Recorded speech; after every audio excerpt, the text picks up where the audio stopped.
नमो वरिहंताणं नमो सिद्धाणं नमो आयर्याणं नमो उवज्जायाणं नमो लोय सब्बसाहुणं एसो पंच नमुक्कारो सब्ब पावपणासनो मंगलानं च सब्बेसिं पदमं हुई मंगलम् ओंकार बिंदु संयुक्तं नित्यं ध्यायन्ति योगिनः कामदं मोक्षदं चैव ओंकाराय नमो नमः अज्ञानं तिमिरान्धानां ज्ञानाञ्जन शलाकया नेत्रमुन्मीलितं येन तस्मै श्री गुरवे नमः। चलो આજથી એક ખૂબ જ જબરજસ્ત અને નવો વિષય શરૂ થઈ રહ્યો છે આપણો સમરાય છે મહાકાહ, જેનું પ્રાકૃતની અંદર નામ છે અને જેના રચયિતા છે પરમ પૂજ્ય આચાર્ય ભગવાન શ્રી હરિભદ્ર સુરીશ્વરજી મહારાજા।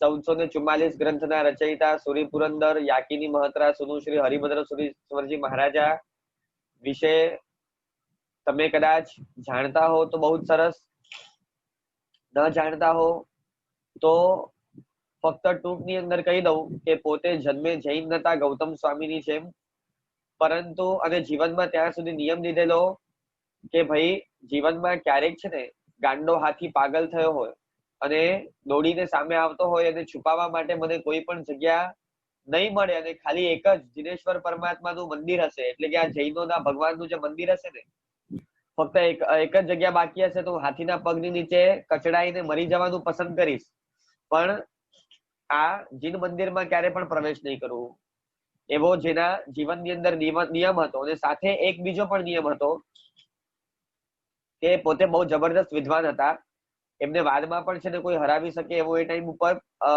હાજર નતો અને જૈન મહાત્માઓ સાથે કે જૈનાચાર્યો સાથે ક્યારે કોઈ સંપર્ક થયો નતો અને એની અંદર એક યાકીની મહત્રા, એક સાધ્વીજી હતા યાકીની મહત્રા જેમનું નામ હતું। હવે એ સાધ્વીજી સ્વાધ્યાય કરી રહ્યા હતા, એમના જીવનમાં નિયમ એવો હતો કે ભાઈ જ્યાં સુધી કોઈક પણ વ્યક્તિ કોઈક પણ એવો શ્લોક વર્ણન કરે અથવા તો જેનો જવાબ હું ના આપી શકું અથવા તો મને ન સમજાય એવી વસ્તુ કોઈક જણાવે તો હું એનો શિષ્ય થઈ જઈશ।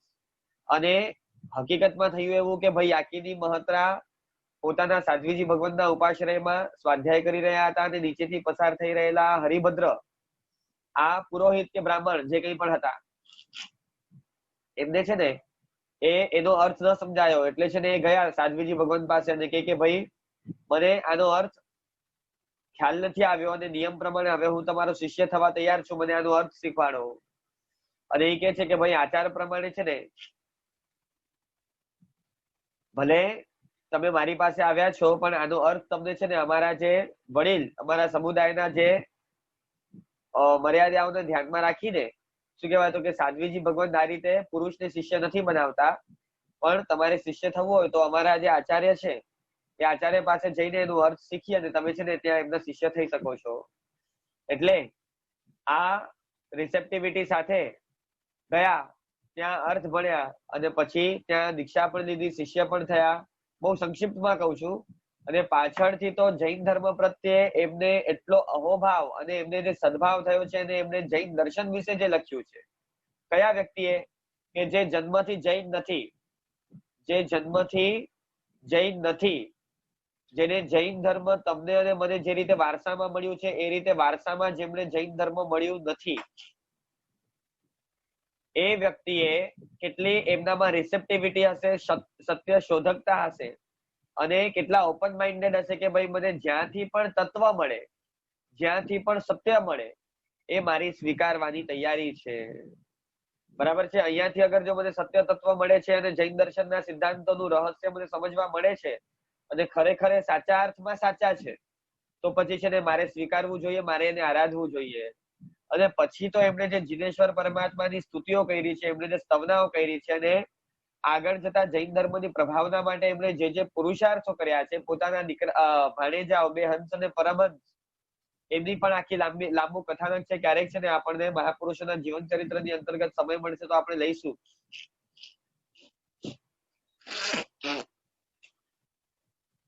અને 1444 ગ્રંથના રચયિતા આ હરિભદ્ર સુરીશ્વરજી મહારાજાએ બહુ જબરજસ્ત યોગ ગ્રંથો લખ્યા છે। આ યોગ દ્રષ્ટિ સમુચ્ચય વગેરે જે ગ્રંથો બરાબર છે, પછી બીજા પણ અનેક બધા ગ્રંથો એ બધા હરિભદ્ર સુરીશ્વરજી મહારાજા દ્વારા એના ઉપર વિવેચન થયેલું છે। લલિત વિસ્તરા જેમાં નમોથુણમના અર્થો છે,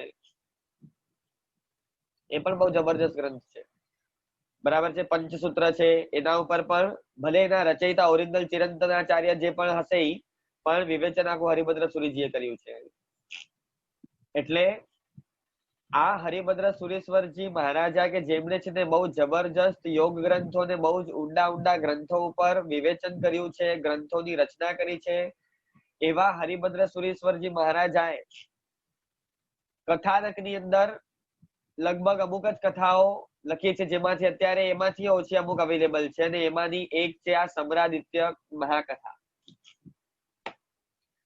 હરિભદ્ર સુરીજીએ આ કથાનકને સિલેક્ટ કર્યું છે એટલા માત્રથી જ સમજી લેવું કે ભાઈ આ કથાનક બહુ જબરજસ્ત હશે.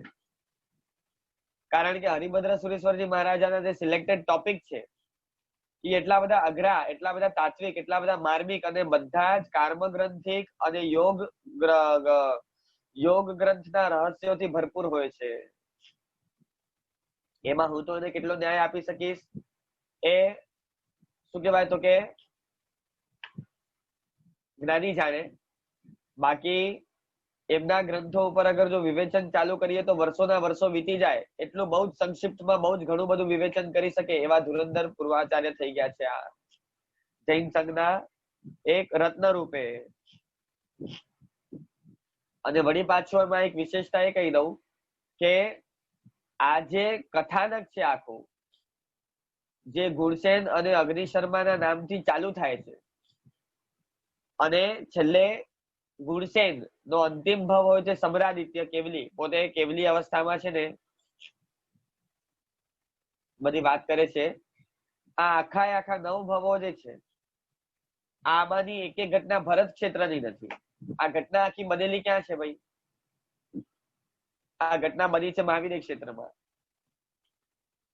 ભરત ક્ષેત્ર સાથે સીધું એને કોઈ લેવા દેવા નથી, પણ તે છતાં જે મહાભારત છે તો ભાઈ અવસર પીઢી કાળના આપણા છે ને એ તીર્થંકર છે કે પછી આપણા દેવીનાથ પરમાત્માના શાસનના જે કોઈ પણ સમયકાળના જે પણ આ પાંડવો છે કે કૃષ્ણ છે કે બધા અહીંયાના છે. રામાયણ છે તો અહીંયાના, ભરત ક્ષેત્રના છે ને એ 8મા વાસુદેવ, પ્રતિવાસુદેવ વગેરેનું આખું જીવન ચરિત્ર છે.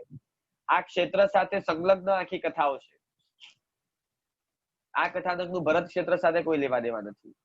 આ મહાવીર ક્ષેત્રની ઘટના છે, તે પણ એટલી બધી બોધદાયી અને એટલી બધી માર્મિક હોવાને કારણે હરિભદ્ર સુરેશ્વરજી મહારાજાએ એને સિલેક્ટ કરી કે ભાઈ જો આ કથાનકનું બહુ સારી રીતે પારાયણ કરવામાં આવે, બહુ સારી રીતે સ્વાધ્યાય કરવામાં આવે તો આ કથાનક લાયક જીવોને, બરાબર છે, એ ભવનિર્વેદનું કારણ બની શકે છે.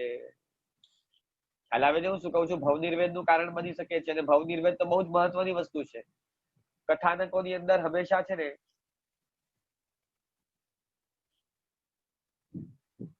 હા એ અમુક ભવો ભલે ભરત ક્ષેત્રના પણ છે, સાચી વાત છે, પણ મુખ્ય ઘટનાઓ છે ને એ અહીંયા મહાવીર ક્ષેત્રમાં બની છે.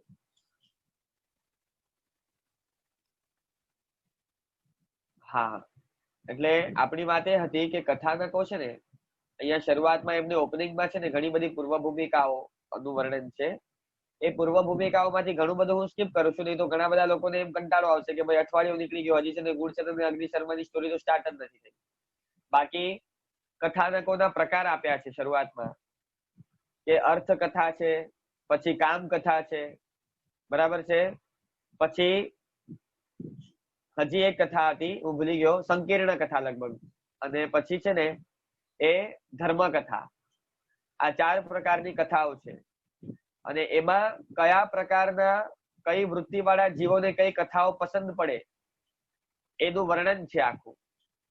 કે અધમ વ્યક્તિઓ, મધ્યમ વ્યક્તિઓ, વિમધ્યમ વ્યક્તિઓ અને ઉત્તમ વ્યક્તિઓ, બરાબર છે, એમને કઈ કઈ કથાઓ સાંભળવી ગમે એનું આખું વર્ણન છે. એ પુરુષોના લક્ષણો અને કથાની અંતર્ગત શું શું કવર થાય,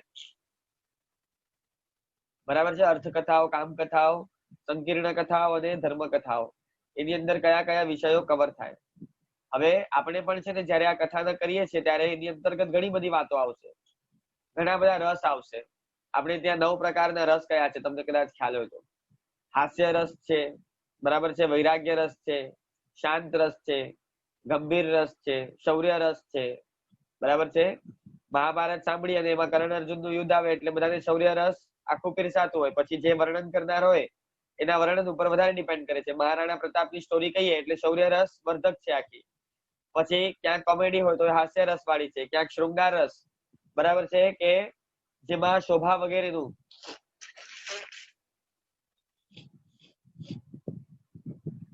આપણે ત્યાં તૈયાર કઈ રીતે થવું અને શૃંગાર રસ વગેરેનું પણ વર્ણન આપણે ત્યાં બહુ વિસ્તારથી શૃંગાર રસ વાળી પણ આખી કથાઓ હોય છે, જેમાં કોકના લગ્નનું વર્ણન આવે એટલે શૃંગાર રસની બધી વાતો થાય. તો આ કથાનક ની અંદર પણ કદાચ છે ને બીજા બધા રસો આવે પણ ન પણ આવે, પણ એને ગૌણ કરીને મુખ્ય આપણો જે હેતુ છે, મુખ્ય આપણો જે લક્ષ્ય છે એ છે વૈરાગ્ય રસ. કે આ કથાનક સાંભળીને આત્મામાં છે ને વૈરાગ્ય રસ થી આખું છે ને આત્માને આપણે ભાવિત કરવાનું છે. અને ભવ વૈરાગ્ય, ભવ નિર્વેદ, ભવાભિનંદીપણું જે આત્મામાં અનાદિકાળથી રહેલું છે, જે આપણને મોક્ષ માર્ગમાં પ્રવેશ કરવા નથી દેતો, કે જેના કારણે આપણને ભવ એટલે કે સંસાર એ અભિનંદન પાત્ર લાગે છે, એ ભવાભિનંદીપણું તોડવાનું છે, ભવ નિર્વેદ પ્રગટાવવાનું છે, ભવ વૈરાગ્ય પ્રગટાવવાનું છે. આ કથાનક એના માટે આપણને સહાયક બને એવી એક ભાવના સાથે આ કથાનક સાંભળવાનો આપણે પ્રારંભ કરવાનો છે. એટલે જેમ મેં તમને કહ્યું કે પૂર્વ ભૂમિકાની અંદર એમણે ઘણી બધી વાતો લખી છે, એમાં એમણે છે ને 4 પોઈન્ટ્સ બતાવ્યા છે. આ 4 પોઈન્ટ્સ છે ને તમને લગભગ ક્યાંય સાંભળવા નહીં મળે, અથવા તો આ 4 પોઈન્ટ્સ ની અંદર છે ને એમણે એટલું બધું તત્વ આપી દીધું છે. 4 પોઈન્ટ સાંભળવા જશો તો તમને એટલા સામાન્ય લાગશે કે ના પૂછો વાત, કે ભાઈ છે ને આ વસ્તુ લખી છે એમને અને એને સર આટલું ઇમ્પોર્ટન્ટ કહી રહ્યા હતા. પણ ખરેખર આ 4 મુદ્દાઓ, કે આ 4 પોઈન્ટ જે અત્યારે હું વર્ણન કરવા જઈ રહ્યો છું ને, એ જો તમારા જીવનમાં હશે તો તમારું જીવન સક્સેસફુલ. અને જો આ 4 પોઈન્ટ તમારા જીવનમાં નહીં હોય તો આપણું જીવન ઘણા અંશે ખામી વાળું. ખ્યાલ આવે છે? એટલે કથાનકનો પ્રારંભ કરતા પૂર્વે એમણે છે ને જે આ કથાઓના પ્રકાર, પછી કઈ પ્રકૃતિ વાળા પુરુષો હોય એમના પ્રકાર, એની સાથે સાથે એમણે આ પણ લખ્યું છે કે ભાઈ છે ને, અને ખરેખર આ તમારે તમારી ઇનર પર્સનાલિટીને ડેવલપ કરવી હોય, તમારે તમારું આંતરિક વ્યક્તિત્વ અગર જો વિકસાવવું હોય, તમારું આંતરિક વ્યક્તિત્વ તમારે જો ખીલવવું હોય, તો ખરેખર આ 4 મુદ્દાઓ જે છે આ તમારે જીવનમાં આખા અપનાવી લેવા જોઈએ અને વણી લેવા જોઈએ. બહુ જ સંક્ષિપ્ત ની અંદર અને બહુ જ સિમ્પલ વાત, પણ આપણા જેવા જીવો માટે બહુ જ અઘરી વાત બની શકે છે એવા આ 4 નિયમો છે. કે જે વ્યક્તિ આ 4 નિયમો પોતાના જીવનમાં અપનાવ્યા છે એનું જીવન છે ને એ ઘણા અંશે સફળ કેવાશે, ઘણા અંશે સુંદર કેવાશે. અને જે વ્યક્તિઓએ આ 4 નિયમો પોતાના જીવનમાં નથી અપનાવ્યા, ઇમ્પ્લિમેન્ટેશનમાં નથી લાવ્યા, એ લોકોનું જીવન ઘણા અંશે ખામી વાળું હશે. બરાબર છે? તો એમાંથી છે ને પેલું જ નિયમ જુઓ,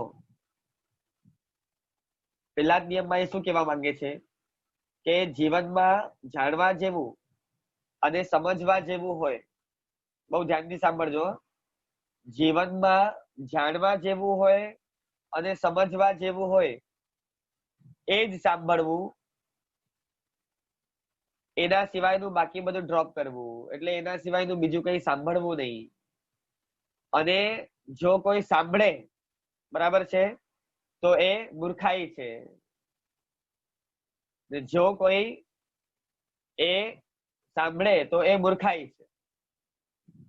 જો હવે આ વાત આપણને એટલી સિમ્પલ લાગે કે ભાઈ આમાં શું કઈ નવીનતા છે, એમણે કહ્યું શું છે ને, આ બહુ ધ્યાનથી સાંભળવા જેવું છે કે આમાં રહસ્ય અને તત્વ કેટલું છે. એમણે કીધું છે કે જીવનમાં જે જાણવા લાયક અને સમજવા લાયક છે એ જ સાંભળવું, એના સિવાયનું બાકી બધું ડ્રોપ કરવું. આ નિયમ છે ને દરેકના જીવનમાં હોવું જોઈએ, જેને છે ને પોતાની આંતરિક પર્સનાલિટી, ઇનર પર્સનાલિટી વિકસાવવી છે, ડેવલપ કરવી છે. એના માટે આ બહુ જ મહત્વનું. 4 માં તો છે ને તમારી આખી લાઈફ ચેન્જ કરી દેશે જે વ્યક્તિ આ 4 નિયમ પોતાના જીવનમાં લાવશે.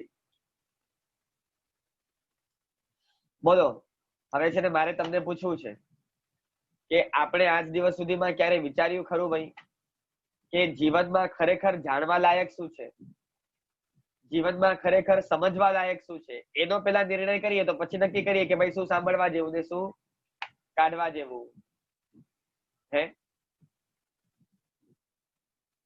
કોઈને પણ ભાઈ ધ્યાનમાં કે એવું ચિંતન પોતાના અત્યારના કેટલાક લોકોના છે ને 30 વર્ષ 35 વર્ષ 40 વર્ષ 50 વર્ષ નીકળી ગયા, પણ જીવનમાં ક્યારે પણ આવો પ્રશ્ન આપણને થયો કે ભાઈ જીવનમાં જાણવા લાયક ચીજ શું છે અને સમજવા લાયક શું છે. એટલે એનો હવે અહીંયા આગળ જવાબ આપતા લખે છે કે જેમાં છે ને એ તમારું એટલે કે આપણા માટે આપણું બરાબર છે, જેમાં છે ને એ તમારા ભૌતિક અને આધ્યાત્મિક, જેમાં તમારા ભૌતિક અને આધ્યાત્મિક આલોક અને પરલોકનું હિત ચિંતક હોય,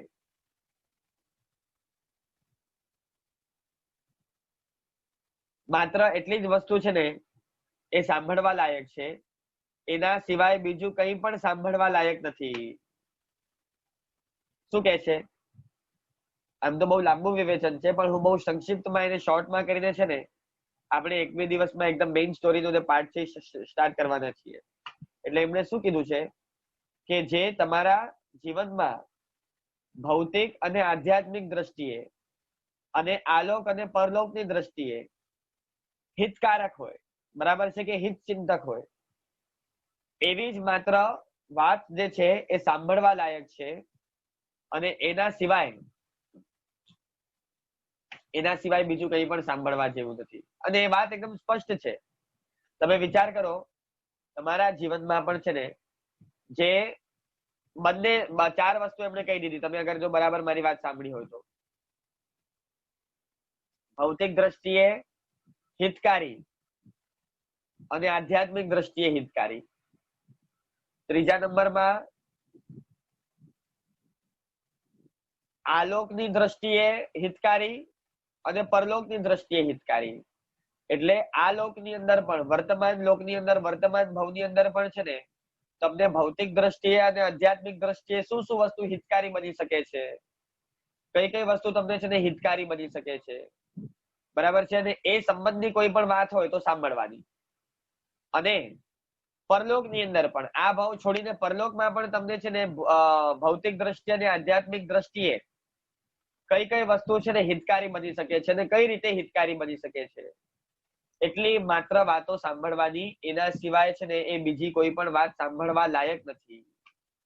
અને શું કામ સાંભળવી? જો સાંભળવા લાયક ન હોય તો પછી શું કામ સાંભળવી? બેસે છે મારી વાત મગજમાં? એટલે જે વસ્તુ તમને છે ને આલોકમાં કે પરલોકમાં ભૌતિક દ્રષ્ટિએ કે આધ્યાત્મિક દ્રષ્ટિએ હિતકારી નથી થવાની, હિતકારી એટલે બેનિફિશિયલ નથી, બરાબર છે, એટલે કે નકામી છે અથવા તો અહિતકારી છે, એ વસ્તુ સાંભળીને કરશો શું? એ વસ્તુ સાંભળીને કરશો શું? એટલે કીધું કે ભાઈ છે ને એવી કોઈ પણ વાત સાંભળવી જ નહીં, એવી કોઈ પણ વાત સાંભળવી જ નહીં. આ જસ્ટ એક સામાન્ય કોમન મેન માટેના આ બધા નિયમો છે, બરાબર છે.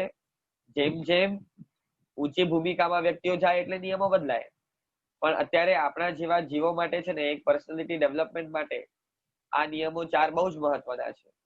એટલે સૌથી પહેલા મેં તમને પ્રશ્ન પૂછ્યો કે ભાઈ જીવનમાં જાણવા લાયક અને સમજવા લાયક શું છે? તો બસ જીવનમાં જાણવા લાયક અને સમજવા લાયક એ જ વસ્તુ છે કે જેમાં આપણું આલોકનું કે પરલોકનું ભૌતિક અને આધ્યાત્મિક હિત સમાયેલું છે. જો શબ્દ પણ હિત વાપર્યું છે, ફક્ત સુખ નથી વાપર્યું. હિત એટલે તમે સમજી શકો છો ને, હિત કોને કહેવાય? હિતમાં અને સુખમાં ડિફરન્સ છે. કોઈક માતા પિતા છે ને એ બાળકના સુખ માટે એને ઔષધિ પીવડાવે, એને ઔષધિ આપે, બરાબર છે. એ થોડી કડવી ઔષધિ પણ આપે, અવસરે એને તાવ આવવાનું હોય, સુદર્શન વગેરે છે ને ભૂકો કરીને છે ને એને કોઈક મીઠાઈમાં કે ગોળ સાથે મિક્સ કરી અને ખવડાવે, તો એ હિત માટે કરે છે, એમાં લાંબા ગાળે એનું હિત છે. જ્યારે કોઈક બાળક છે ને આઈસ્ક્રીમ માટે કે ચોકલેટ માટે બહુ જ રડતો હોય અને એ બાળક એની માતા વિચારે કે ભાઈ છે ને બહુ રડે છે અને બિચારો છે ને ડિમાન્ડ કરે છે, આપણે બધા ખાઈએ છીએ તો આપણને મજા આવે છે, તો એને પણ છે ને એ બિચારાને સુખી થવાની ઈચ્છા હોય કે ન હોય, એને પણ સુખનો ભોગવટો કરવા દેવું જોઈએ. એટલે પછી છે ને એના શરીરને નુકસાનકારક એવી કેકો, આઈસ્ક્રીમો, ચોકલેટો આ બધું જે માતા ફક્ત છે ને ટૂંકા ગાળાનો વિચાર કરીને કે જેમાં લાંબા ગાળે નુકસાન થવાનું હોય અને અત્યારે તત્કાલિક થોડુંક બહુ છે ને એને ઇન્દ્રિયજન્ય સુખ મળવાનું છે, તો આ સુખની વાત થઈ. પણ જેમાં લાંબુ હિત સમાયેલું છે, લાંબા ગાળે છે ને એ સુખની પરંપરા ચાલવાની છે અને ભૌતિક દ્રષ્ટિએ પણ છે ને તમને લાભદાયી એટલે કે હિતકારક છે કે જે ભૌતિક સુખ સામગ્રી, ભૌતિક સામગ્રી પણ છે ને તમને અધ્યાત્મનું કારણ બની શકે. જેમ આરોગ્ય છે તો એ ભૌતિક ડેવલપમેન્ટ છે, બરાબર છે. ભૌતિક દ્રષ્ટિએ એક લાભ છે, આરોગ્ય છે, પછી સારી સંપત્તિ પણ છે. પણ એ તમને અગર જો ધર્મ ક્ષેત્રમાં, ધર્મ કાર્યમાં કે ઉપયોગી ન બની શકે અને પાપ કરાવનારી બને તો પછી એને આપણે ભૌતિક હિતમાં નહીં લઈ શકીએ, એ ભૌતિક સુખમાં જશે. એટલે ભૌતિક સુખમાં અને ભૌતિક હિતમાં પણ છે ને તફાવત છે. એટલે એવી વાતો, બરાબર છે, સાંભળવા લાયક અને જાણવા લાયક કે સમજવા લાયક શું છે, તો એનો જવાબ આપતા કે છે કે ભાઈ જે તમને આલોકની દ્રષ્ટિએ કે પરલોકની દ્રષ્ટિએ આધ્યાત્મિક ક્ષેત્રમાં અને ભૌતિક ક્ષેત્રમાં જે હિતકારી બની શકે છે એ સાંભળવા જેવું છે. તો હવે અગેન પ્રશ્ન ઉભો થશે કે ભાઈ એવું શું છે કે જે આલોક અને પરલોકમાં, ભૌતિક અને આધ્યાત્મિક ક્ષેત્ર બંનેમાં છે ને એ કેવું, તો કે હિતકારક બની શકે એવું શું છે સાંભળવા લાયક? તો પછી વન વર્ડ ની અંદર એનું આન્સર આપતા કયું શું કીધું હશે? તમે વિચાર કરો શું કહ્યું હશે? વન વર્ડ ની અંદર છે ને એનો જવાબ આપતા કીધું કે ભાઈ જીનવાણી. શું બોલ્યા? જીનવાણી. એટલે જેની અંદર છે ને આલોકનું અને પરલોકનું, ભૌતિક અને આધ્યાત્મિક બધું જ હિત કવર થઈ જાય છે, એવી અગર જો આ દુનિયામાં કોઈ એક વસ્તુ હોય તો એ છે જીનવાણી. એટલે ટૂંકમાં જવાબ શું આવ્યું કે ભાઈ આ જીવનમાં છે ને એ જીનવાણી સિવાય બીજું કંઈ સાંભળવા જેવું નથી. સાંભળવા જેવું એટલે કે જાણવા લાયક અને સમજવા લાયક જેટલી પણ બાબતો છે એ બધી જ જીનવાણીમાં કવર થઈ જાય છે. જીનવાણી સિવાય, બરાબર છે, એ બીજું કંઈ પણ સાંભળવા જેવું છે જ નહીં. સાથે સાથે છે ને એટલું પણ સ્પષ્ટીકરણ કરે છે કે અન્ય ધર્મમાં રહેલું પણ કે અન્ય જગ્યાએ પણ રહેલું અગર જો આત્મિક દ્રષ્ટિએ હિતકારી અને ભૌતિક દ્રષ્ટિએ પણ હિતકારી અગર જો એવું કોઈ આલોકની કે પરલોકની દ્રષ્ટિએ એવું અગર જો કોઈ વચન છે તો એ જીન વચન જ છે. એ શું છે? એ જીન વચન જ છે કે અન્ય ધર્મમાં પણ છે ને જેટલી વસ્તુઓ જે જૈન ધર્મના નિયમ સાથે એસ ટુ એસ ટેલી થાય છે, બરાબર છે, એટલો એનો મતલબ કારણ કે હિતકારી જેટલી પણ વસ્તુઓ છે ને એ બધી જ જૈન ધર્મમાં કવર થઈ જાય છે, એક પણ બાકી રહેતી નથી. જીન વચનમાં કવર થઈ જાય છે, એક પણ બાકી રહેતી નથી. અને કોઈક એવું વચન છે કે જે અન્ય ધર્મમાંથી નીકળેલું છે કે અન્ય ધર્મમાં એનો ઉલ્લેખ છે અને હિતકારી પણ છે અને જૈન જીનવાણીમાં એનો સમાવેશ નથી, એવું ક્યારે બને નહીં. એવું ક્યારે બને નહીં, બરાબર છે. કાં તો એનો જીનવાણીમાં સમાવેશ, જીનવાણીમાં એ હશે અને હશે જ, અને કાં તો એ અન્ય ધર્મમાંથી લાવેલી તમારી જે કોઈ પણ વાત હશે એ હિતકારી અને ગુણકારી નહીં હોય આત્મિક દ્રષ્ટિએ, બરાબર છે. તો જ છે ને જીનવાણીમાં એનો ઉલ્લેખ નહીં હોય, બાકી તો એ જીનવાણીમાંથી જ નીકળેલી હોઈ શકે છે.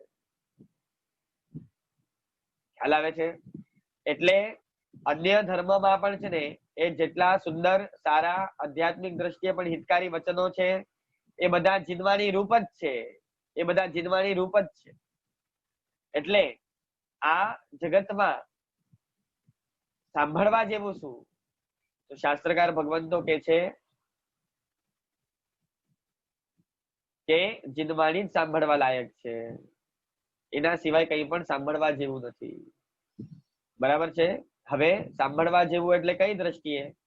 તમે જે કોઈ પણ વ્યવહારમાં વાતો કરતા હો ને કે ભાઈ અહીંયા આવ, ઉભો થા, મને જમવાનું આપ, મને પાણી આપ, બરાબર છે. પછી કોઈને એડ્રેસ સમજાવતા હો તો કોઈ એડ્રેસ તમને સમજાવે અને તમે સમજવા માંગતા હો તો આ બધી વ્યવહારિક વસ્તુઓને સાઈડમાં લઈ લેવાની.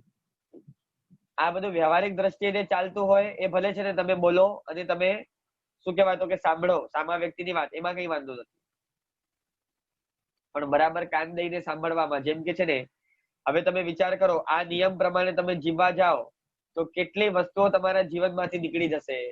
બોલો, કેટલી વસ્તુઓ નીકળી જશે? બોલો, ટીવી ની અંતર્ગત આવતી જે કોઈ પણ વાતો છે, બરાબર છે, એમાંથી મારે પૂછવું છે કે કેટલી છે ને એ જાણવા જેવી અને સમજવા જેવી છે.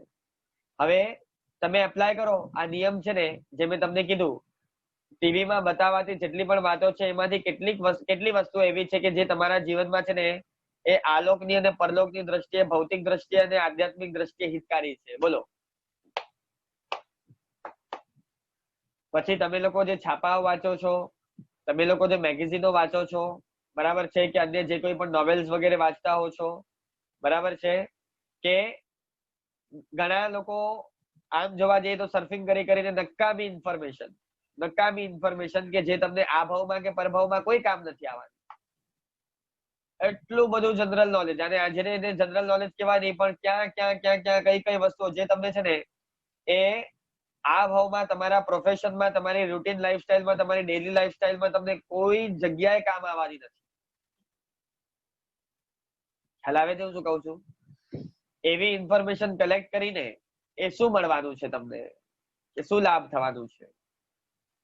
હા, તમારી પાસે સમય બહુ જ હોય, તમે બહુ જ મોટા ધર્માચાર્ય થવાના હો, તમારે છે ને એ ઘણી વખત છે ને એ એવા ઇન્ટેલેક્ચ્યુઅલ ક્લાસને પ્રતિબોધવા માટે એવો કોઈ ડેટા કલેક્ટ કરવો પડતો હોય તો આખી વસ્તુ જુદી થઈ ગઈ. પણ મેં શું કીધું કે જીવનમાં છે ને તમને એકે વાર એ વસ્તુનો ઉપયોગ ન થવાનો હોય, ન સ્વ માટે ન પર માટે, બરાબર છે. અને એના કરતા જાણવા જેવી ઘણી બધી વસ્તુઓ જે પ્રાયોરિટીમાં અત્યારે કરંટમાં જરૂરી છે, જે સીધું અત્યારે તમારા જીવન માટે ઉપયોગી થઈ શકે છે, એવી ઘણી બધી વસ્તુઓ જાણવાની બાકી છે. પણ તે છતાં છે ને જે નકામી એકદમ કોઈ વસ્તુ છે ને ક્યારેય કામમાં નથી આવવાની, એવા રશિયાના શું કહેવાતો કે અપર પાર્ટમાં છે ને નોર્થ રશિયામાં ખૂણે ખાતરે શું થઈ રહ્યું છે એની સાથે આપણે શું લેવા દેવા? આપણે ક્યાં છે ને ત્યાં જવાનું છે. ખ્યાલ આવે છે હું શું કહું છું? એટલે એવી ઘણી બધી બાબતો છે. બોલો, પછી છે ને ચર્ચાઓ, આખા ગામની ચર્ચાઓ એટલે તમે સમજ્યા ને? કોના ઘરે શું થયું, કોની દીકરી છે ને કોની સાથે ભાગી ગઈ, કોનો દીકરો છે ને એનું કોની સાથે ક્યાં શું ચાલે છે, બરાબર છે. પછી છે ને એ આવી તો જાતની છે ને એ કોઈની સાસનું છે ને કોઈની વહુ સાથે કેવું જામે છે, એ લોકોના ઘરમાં શું શું પ્રોબ્લેમ ચાલે છે, બરાબર છે, એમાં કોની ભૂલ હતી, આ બધાનો નિર્ણય કરવાનો છે ને એ આખા ગામના કાજી છીએ આપણે ભાઈ. ન સમજ્યા? ખ્યાલ આવે છે? કોઈએ આખા ગામનું ગુરુ આપણને બનાવ્યું છે? નથી બનાવ્યું. પણ તે છતાં છે ને આ બધી વસ્તુઓ આપણને અત્યંત જાણવા જેવી લાગે અને સમજવા જેવી લાગે કે ભાઈ મને સમજાવતો, ભાઈ ત્યાં થયું શું હતું એક્ઝેક્ટલી, મને જણાવતો સહી, મને આ ખૂબ જાણવામાં રસ પડ્યું છે, બરાબર છે. અને આ બધું જાણવામાં આપણે એટલા બધા ઓતપ્રોત થઈ જતા હોઈએ છીએ કે હકીકતમાં જે જાણવા લાયક અને સમજવા લાયક બાબતો છે એને આપણે ભૂલી જતા હોઈએ છીએ, એને આપણે સાઈડમાં મૂકી દેતા હોઈએ છીએ. તમને શું લાગે છે? ચલો, હરિભદ્ર સુરી મહારાજા કે છે અને એઝ અ મીડિયેટર તરીકે છે ને એમના વચનો હું પણ તમારી સામે પહોંચાડું છું. પણ તમને શું લાગે છે? હરિભદ્ર સુરી મહારાજની જે વાત છે પ્રેક્ટિકલ છે, પોસિબલ છે અને સાચી લાગે છે, કે પછી છે ને ગપ્પા લાગે છે કે ભાઈ છે ને એમને એ કાળની અંદર જે કીધું એ કીધું, પણ અત્યારે છે ને એ બધું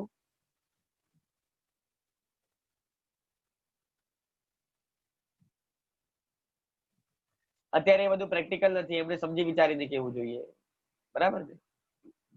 સાચી લાગે છે ભાઈ? એમની વાત સાચી લાગે છે કે જીવનમાં છે ને ન જાણવા જેવી અને ન સમજવા જેવી બાબતો જાણી કરી અને એમાં માથું મારીને છે ને આપણે આપણી ઘણો સમય અને ઘણી શક્તિ બરબાદ કરી હોય. અને અહીંયા તો છે ને એ પ્રશ્નકારે પ્રશ્ન કર્યો છે કે ભાઈ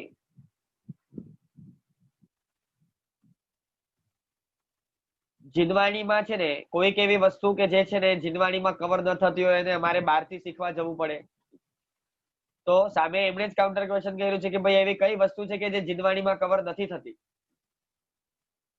શું પૂછ્યું એમણે? કે ભાઈ એવી કઈ બાબત છે કે જે જીનવાણીમાં કવર નથી થતી? બધી જ તમામે તમામ બાબતો, શું કહું છું, તમામે તમામ બાબતો છે ને જીનવાણીમાં કવર થઈ જાય છે. હવે મારી પાસે અત્યારે એના ઘણા બધા એક્ઝામ્પલ્સ છે.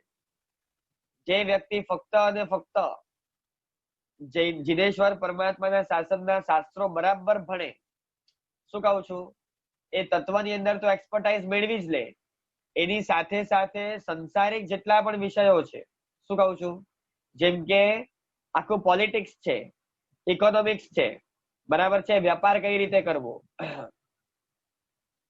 પછી આખું આયુર્વેદ છે એટલે કે આરોગ્ય શાસ્ત્ર આખું છે, બરાબર છે. પછી બોલો હજી બીજી કઈ કઈ વસ્તુ રહી, તમારા સોશિયલ વ્યવહારો છે જે કોઈ પણ, એટલે સોશિયલ સાયન્સ આખું, બરાબર છે, સમાજશાસ્ત્ર આખું. એવી તો ટોટલ ઈચ એન્ડ એવરી બાબત જેટલી પણ કલાઓ છે, બરાબર છે, જેટલી પણ કલાઓ છે, જેટલી પણ સ્કિલ્સ છે, આ બધી જ વાતો બરાબર છે જીનવાણીની અંદર કવર થઈ જાય છે. શું બોલ્યો હું? એ જીનવાણીની અંદર કવર થઈ જાય છે.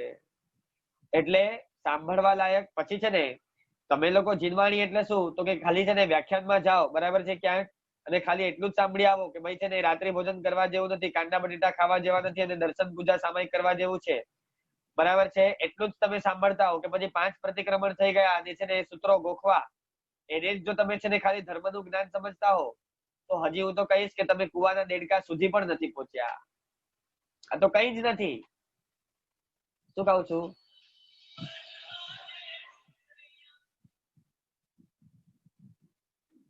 આ પ્રતિક્રમણ સૂત્રો તો ફક્ત તમારી એક દૈનિક આવશ્યક ક્રિયાના સૂત્રો છે.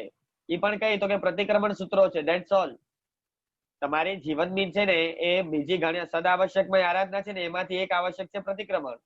તો આ પ્રતિક્રમણ કરવા માટેના જે કોઈ પણ પ્રતિક્રમણ સૂત્રો છે એટલું જ છે આ પંચ પ્રતિક્રમણ સૂત્રોની અંદર. એના સિવાય તો છે ને એ કેટલું છે, બરાબર છે. અને જીનવાણીની અંદર છે ને એ શું અર્થશાસ્ત્ર કવર નથી થતા, શું નીતિશાસ્ત્રો કવર નથી થતા, બધું જ છે ને એ અંતર્ગત સમાયેલું છે, અને બધું છે ને એ ઇનડાયરેક્ટલી કે ડાયરેક્ટલી આવી જ જાય છે એની અંતર્ગત. અને માટે જ તમને કદાચ જો ધ્યાન હોય તો એવા મારી પાસે ઘણા બધા કથાનકો છે કે આ હેમચંદ્ર સુરીજી વગેરે છે ને જેમણે 8-8 વર્ષની ઉંમરે દીક્ષા લીધી છે, ક્યારે લગ્ન કર્યું નથી, ક્યારે છે ને સામાજિક વ્યવહારો ચલાવ્યા નથી, પણ સિદ્ધરાજ જયસિંહની રાજસભાઓની અંદર જઈ કરી અને એ બીજી પણ છે ને મોટી મોટી જગ્યાઓએ જઈ કરી અને એ ભલભલા મોટા મોટા ઇકોનોમિસ્ટો, બરાબર છે, મંત્રીઓ અને બધા જ ધર્મોના જાણકાર એવા લોકો, અન્ય દર્શનીઓ પણ જ્યાં બેઠા હોય એ લોકોની રાજસભાઓમાં જઈ કરીને છે ને એવી બધી વાતો કરવી અને ધારદાર પ્રશ્નોના પણ છે ને ધારદાર જવાબો આપવા કે દલીલો આપવી, બરાબર છે. તો પછી છે ને આ બધા ક્ષેત્રનું જ્ઞાન એમની પાસે આવ્યું ક્યાંથી? જો સ્કૂલમાં ગયા નથી, બરાબર છે, સ્કૂલમાં ગયા નથી, વ્યવહાર ક્યારે ધંધો કર્યો નથી, બિઝનેસ ચલાવ્યો નથી, બરાબર છે, લગ્ન પણ કર્યા નથી, એટલે છે ને બીજા કોઈ સામાજિક વ્યવહારોમાં પણ છે ને એમને પડવાનું આવ્યું નથી, પણ તે છતાં કોઈ પણ વિષય સંબંધી પ્રશ્ન ઉભો થાય, કોઈ પણ વિષય સંબંધી, તો એ એવું જવાબ આપે કે જે જવાબ સાંભળીને છે ને બધા છક થઈ જાય કે ભાઈ આ 8 વર્ષની ઉંમરે દીક્ષા લેનાર બાલ બ્રહ્મચારી છોકરાને છે ને એ આટલી બધી બાબતો ખબર કેવી રીતે પડી? શું કે એને આટલી બધી બાબતો ખબર કેવી રીતે પડી? નવાઈ છે. તો એનું જવાબ છે ને એ શું છે?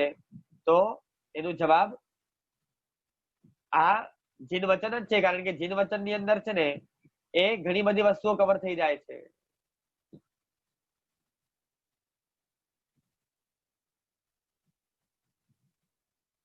બરાબર છે. ચલો, એટલે આમ તો છે ને આ એક એક પોઈન્ટ ઉપર એક એક મહિનો ચલાવીએ ને તો પણ ઓછું પડે એટલું બધું સાહિત્ય છે ને, કારણ કે ઇન્ટરેક્શન કરવા માટે હું અત્યારે તમને સમય આપી શકું એમ નથી, બરાબર છે. આજે 2 પોઈન્ટ લઈશ, કાલે 2 પોઈન્ટ લઈશ, બરાબર છે, કારણ કે ઇન્ટરેક્શન માટે જો સમય આપીશ તો પછી છે ને એ ઘણું લંબાશે. આપણા 4 પોઈન્ટમાં છે ને 15 દિવસ નીકળી જશે. બીજા નંબરમાં છે ને એમણે લખ્યું છે, જો સૌથી પહેલા નંબરનું પોઈન્ટ તમને કન્વિન્સ થવું જોઈએ આખું. હવે તમે છે ને મેથ શીખો છો તો એ જીનવાણીની અંતર્ગત એક્સેપ્ટેડ છે. 2 + 2 4 થાય. આ કઈ મિથ્યાત્વ શું કહેવાય તો કે આટલું ભણશો તો ઉત્સૂત્ર નથી. 2 અને 2 4 જ થાય. આખું મેથ જે છે, ગણિત છે, એ આપણને માન્ય જ છે. એમાં છે ને ભૌતિક હિત સમાયેલું છે, એમાં કોઈ ભૌતિક દ્રષ્ટિ કે આધ્યાત્મિક દ્રષ્ટિ અહિતકારી બાબત નથી, અહિતકારી વાત નથી. બેસે છે મારી વાત મગજમાં? એવી રીતે છે ને તમે સાયન્સમાં પણ છે ને એ પદાર્થ વિજ્ઞાન ભણો છો, પછી પદાર્થ વિજ્ઞાન તમને ઊંધું ભણાવવામાં આવે તો વસ્તુ અલગ છે. બાકી જો સારી રીતે પદાર્થ વિજ્ઞાન આખું ભણો, ફિઝિક્સ આખું ભણો, તો ફિઝિક્સ ઉલટાનું જેટલું તમે ભણતા થશો એટલું છે ને તમને શું કહેવાય તો કે જૈન દર્શન પણ છે ને એ ફટાફટ ગળે ઉતરી જશે. આખું આપણે ત્યાંનું દ્રવ્યાનું યોગ આખું શું છે તો કે એ ફિઝિક્સ આખું એના ઉપર જ બેસ્ટ છે એમ મારે કેવું છે. પછી હવે બાયોલોજી છે, બરાબર છે, કે પછી શરીરનું છે ને અંદરનું આખું તંત્ર છે, એ પણ તમે આખું ડિટેલમાં ભણો તો ઉલટાનું તમને છે ને આત્મદ્રવ્ય ઉપર વધારે શ્રદ્ધા થશે. એટલે તમારું જે કોઈ પણ છે ને ભૌતિક દ્રષ્ટિએ પણ જે અત્યારે તમે સ્કૂલમાં પણ જે કંઈ પણ ભણો છો એ ભૌતિક દ્રષ્ટિએ જેટલું હિતકારી છે કે આધ્યાત્મિક દ્રષ્ટિએ પણ જેટલું હિતકારી છે જીનવચન રૂપ જ છે, પણ તકલીફ ક્યાં છે કે તમારા સ્કૂલ એજ્યુકેશન નો બેઝ જ છે ને નાસ્તિકતાથી શરૂ થાય છે. એટલે અમને છે ને એની સાથે વાંધો છે. બાકી ભૂતકાળમાં તીર્થંકરોએ ક્યારે પણ છે ને કે મહાપુરુષોએ એ કોઈને પણ અશિક્ષિત રાખવા માટે કે પછી વ્યવહારિક શિક્ષણનો ક્યાંય નિષેધ કર્યો નથી.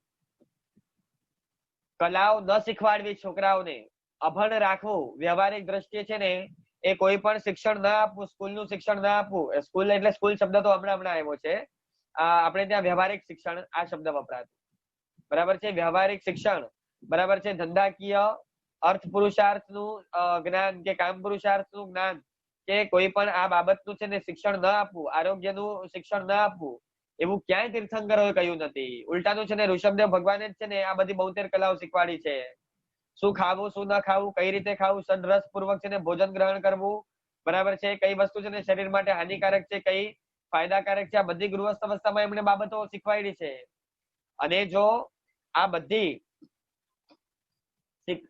જાણવા જેવી ને સમજવા જેવી ન જ હોય તો પછી છે ને આદિનાથ ભગવાન પણ છે ને એ ગૃહસ્થ અવસ્થામાં પણ ન શીખવાડે. એટલે ઘણી બધી બાબતો છે કે જે એમણે નથી શીખવાડી, ઘણી બાબતો એમણે નથી શીખવાડી, બરાબર છે. પણ હિતકારી ઘણી બધી વસ્તુઓ જેટલી પણ છે, જેમ છે ને તમને શું લાગે છે કે મોબાઈલની જે ટેકનોલોજી છે, બરાબર છે, આ વાયરલેસ ટેકનોલોજી છે, ટચ સ્ક્રીન ટેકનોલોજી છે, બરાબર છે, એ આદિનાથ ભગવાનને નથી ખબર? અવધિ જ્ઞાની એવા આદિનાથ ભગવાન આ બધી ટેકનોલોજીથી છે ને અજાણ હતા. તમને શું લાગે છે કે વ્હીકલ્સ જે અત્યારે છે, મોટર વ્હીકલ્સ જેમાં એન્જિન છે અને જે પેટ્રોલ વગેરેથી, પેટ્રોલ ડીઝલ વગેરે કે પેટ્રોલિયમ પ્રોડક્ટથી રન થાય છે, આ એરોપ્લેન વગેરે અત્યારે જે હવામાં ઉડે છે, હેલિકોપ્ટર વગેરે ઉડે છે બધા આકાશમાં, બરાબર છે, તમને શું લાગે છે કે ટેકનિકલી એટલા વીક હતા કે એમને છે ને ખાલી બળદગાડા અને ઘોડાગાડી અને રથ બનાવતા જ આવડ્યા અને આ બધું નતા બનાવી શકતા? વ્હીકલ્સ બનાવી કરી એની અંદર સ્ટેરિંગ આપી અને એની અંદર ગેર વગેરે નાખી, બ્રેક્સ વગેરે લગાડી અને છે ને એન્જિન નાખી અને પેટ્રોલ ની શોધ એમને કરતા નથી આવડતી. ઇલેક્ટ્રિસિટી અને ઇલેક્ટ્રિસિટીનો ઉપયોગ કઈ રીતે કરવો, હાઉ ટુ જનરેટ ઇલેક્ટ્રિસિટી, બરાબર છે, અને પછી પાવર સ્ટેશન વગેરે નાખી અને છે ને વાયરિંગ કરતા, એ વાયરિંગ નું જ્ઞાન એમની પાસે નતું કે હતું? આદિનાથ ભગવાનને છે ને એ તમે જો જ્ઞાની માનતા હો કે જે આટલું બધું શીખવાડી શકે, એમની પાસે છે ને એ ઇલેક્ટ્રિકલ શું કહેવાય તો કે ઇલેક્ટ્રોનિક ફિલ્ડ ની અંદર છે ને એ કમ્પ્યુટર વગેરેનો ક્યાં સોફ્ટવેર એન્જિનિયરિંગ એમને નહીં આવડતી હોય? અવધિ જ્ઞાની છે બાપા. જે તમે અત્યારે આ બધું રિસર્ચ વર્ક કરો છો ને તમારું તો ઘણું ડિફેક્ટ વાળું છે. શું કહું છું, અત્યારે તો ઘણી બધી ડિફેક્ટ વાળું છે. એમની અગર એ ધારે તો ઘણી બધી ડિફેક્ટ વગરનું, બરાબર છે, એવું શોધી આપી શકે. પણ એમને એ બધી બાબતો ન બતાવી. એમને ઇલેક્ટ્રિસિટીનો ઉપયોગ કઈ રીતે કરવો, એનું જનરેશન કેવી રીતે કરવું, ઇવન સોલાર ઇલેક્ટ્રિસિટી પણ ન બતાવી. કેમ તો કે એના પણ માઇનસ પોઈન્ટ હમણાં હું તમારી પાસે રજૂ કરીશ ને તો પાર વિનાના છે. ખ્યાલ આવે છે? આજે અત્યારે ન્યુક્લિયર વોર થાય છે, બધા જે ન્યુક્લિયર એનર્જી આખી ન્યુક્લિયર વેપન્સ બધા જે ડેવલપ કરવામાં આવે છે, તો તમને શું લાગે છે કે એમની પાસે છે ને એ ન્યુક્લિયર વેપન્સ થી કઈ રીતે ફાઇટ કરવું, બરાબર છે, આ બોમ્બ ફોડવાના, સીધા બોમ્બ બનાવીને જે એક્સપ્લોસિવ અત્યારે જે મટીરિયલ્સ બધા યુદ્ધની અંદર ઉપયોગમાં લેવાય છે, બરાબર છે, જે AK-47 AK-57 બધી જે વપરાય છે, તમને શું લાગે છે કે એમને કેમ છે ને યુદ્ધ માટે છે ને ગદાઓ બતાવી, તલવાર બતાવી, ધનુષ બાણ બતાવ્યા, બરાબર છે, ભાલાઓ બતાવ્યા, પછી ચક્ર બતાવ્યું, એવા તો ઘણા બધા છે ને હથિયારો એમણે બતાવ્યા છે. આ બધા હથિયારો યુગલિકોને નતા આવડતા વાપરતા, કેવી રીતે વાપરવાના, અરે બનાવતા નતા આવડતા. બનાવતા એમણે શીખવાડ્યું, બનાવ્યા પછી વાપરતા એમણે શીખવાડ્યું, પણ એમણે બંદૂકનો ઉપયોગ ન બતાવ્યો. બરાબર છે. એમણે છે ને એ બોમ્બ કેવી રીતે ફોડવાના, પછી જે છે ને આ બધી તમારા ન્યુક્લિયર વેપન, એમને બધું આવડતું હતું, બટ he didn't show. કેમ?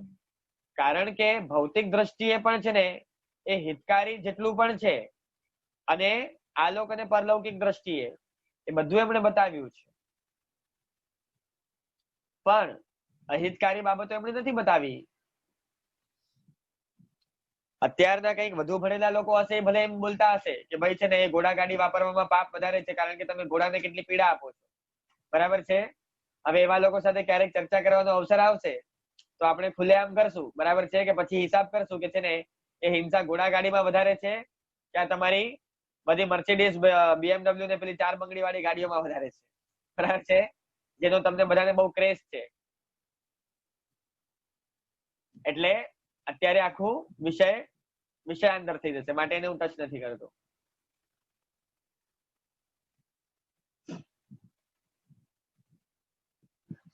ખ્યાલ આવે છે? એટલે હિતકારી જેટલી પણ વસ્તુ હતી એ બધી બતાવી છે. હા, બાકી નકામી વસ્તુ ઘણી બધી એવી હતી કે જે એમણે નથી બતાવી, પાછળથી છે ને બધી ફાઇન્ડ આઉટ થઈ છે. વ્યક્તિઓએ પોતાના છે ને એક ક્ષયોક્ષમથી અને પોતાના ક્ષયોક્ષમથી ફાઇન્ડ આઉટ કરી અને છે ને એનું બધી વસ્તુનું પાપ પોતાના માથે લીધું છે. બાકી એ બધી જ વસ્તુઓ બતાવી છે. એટલે એક વસ્તુ ધ્યાનમાં રાખજો કે અમને જે વિરોધ છે એ એવા શિક્ષણ સાથે વિરોધ છે કે જે તમને ભૌતિક દ્રષ્ટિએ અને આધ્યાત્મિક દ્રષ્ટિએ તમારું જીવન બરબાદ કરે છે.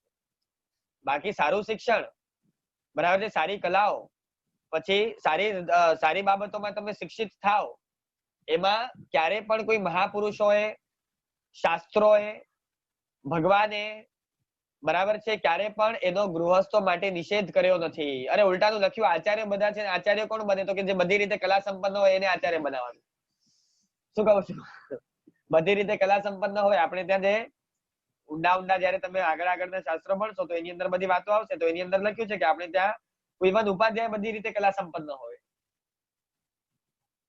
પણ હવે છે ને એ એવી રાહ જોવા બેસીએ કે ભાઈ એવો કોઈ કલા સંપન્ન વ્યક્તિ સૌથી પહેલા તો સમાજમાં હોય તો સમાજમાંથી દીક્ષિત અવસ્થામાં આવે, ને દીક્ષિત અવસ્થામાં હોય તો પછી આગળ જાય ને. એટલે એની રાહ જોવા બેસીએ તો પતી જાય, પછી કોઈ આચાર્ય જ ન બની શકે. જો કે એ બધા ગૌણ ગુણો છે. એક વખત ન પણ હોય તો ચાલી જાય, પણ હોય તો એ વધારે પ્રભાવ ના કરી શકે. બરાબર છે એમ. એટલે આ વસ્તુને બરાબર સમજજો અને બરાબર એને ઉતારજો. આ બિલકુલ ઇમ્પ્રેક્ટિકલ વાત નથી. એટલે તમે જે કોઈ પણ છે ને આખું, અગર જો બોટની પણ ભણો છો તો વી ડોન્ટ અપોઝ. જે જીનાજ્ઞા એ બધું છે ને જીન વચનમાં સમાવેશ થઈ જ જાય છે એનો. ખાલી એટલું છે કે એને સમ્યક રીતે ગ્રહણ કરતા શીખવાનું સાથે સાથે. બરાબર છે. જેમ બોડીની અંદર પણ છે ને આખું બાયોલોજી તમે છે ને હાર્ટનું ફંક્શનિંગ શું છે, કિડનીનું ફંક્શનિંગ શું છે, બ્રેઇન શું છે, એની અંદર અવયવો શું છે, અને એની અંદર છે ને તમે ઊંડા ઉતરી અને એનું ફંક્શનિંગ વગેરે, અને એને કયા પદાર્થોથી પુષ્ટિ વગેરે મળે છે, બરાબર છે, કયા પદાર્થોથી છે ને એ કઈ કઈ વસ્તુને છે ને નુકસાન થઈ શકે છે. જેમ કે કિડનીને નુકસાનકારી વસ્તુ શું છે, હાર્ટને નુકસાનકારી વસ્તુ શું છે, બરાબર છે, બ્રેઇનને નુકસાનકારી વસ્તુ શું છે, આંખોને લાભકારી વસ્તુ શું છે, બરાબર છે, દાંતોને ફાયદાકારક વસ્તુ શું છે, એ તમે શીખો તો એનો ક્યારે પણ છે ને તીર્થંકરોએ નિષેધ નથી કર્યો કે આ બધી વસ્તુઓ તમારે નહીં શીખવાની, આ બધું જીનાજ્ઞા વિરુદ્ધ છે, એવું ક્યારે નથી બોલ્યા. મહાપુરુષો પણ એવું નથી બોલ્યા. કોઈ પણ શાસ્ત્રોમાં છે ને એનો ક્યાંય સીધો નિષેધ કર્યો નથી ક્યારે પણ. ગણિત શીખો છો, ભાષાઓ શીખો છો, તો આપણે ત્યાં તો લખ્યું છે કે દેશ વિદેશની ભાષાઓમાં છે ને શ્રાવક નિપુણ હોવો જોઈએ. એને બધી ભાષાઓ, ઇવન આચાર્યો માટે લખ્યું કે છે ને જેટલી વધારે ભાષાઓ આવડતી હોય એટલું છે ને, કારણ કે હંમેશા છે ને તમે જેની સાથે જે ભાષામાં વાત કરો એની સાથે વધારે પ્રીતિ બંધાય, અને જો વધારે પ્રીતિ બંધાશે તો એ તમને તમારો સમજીને છે ને તમારી પાસેથી શીખશે.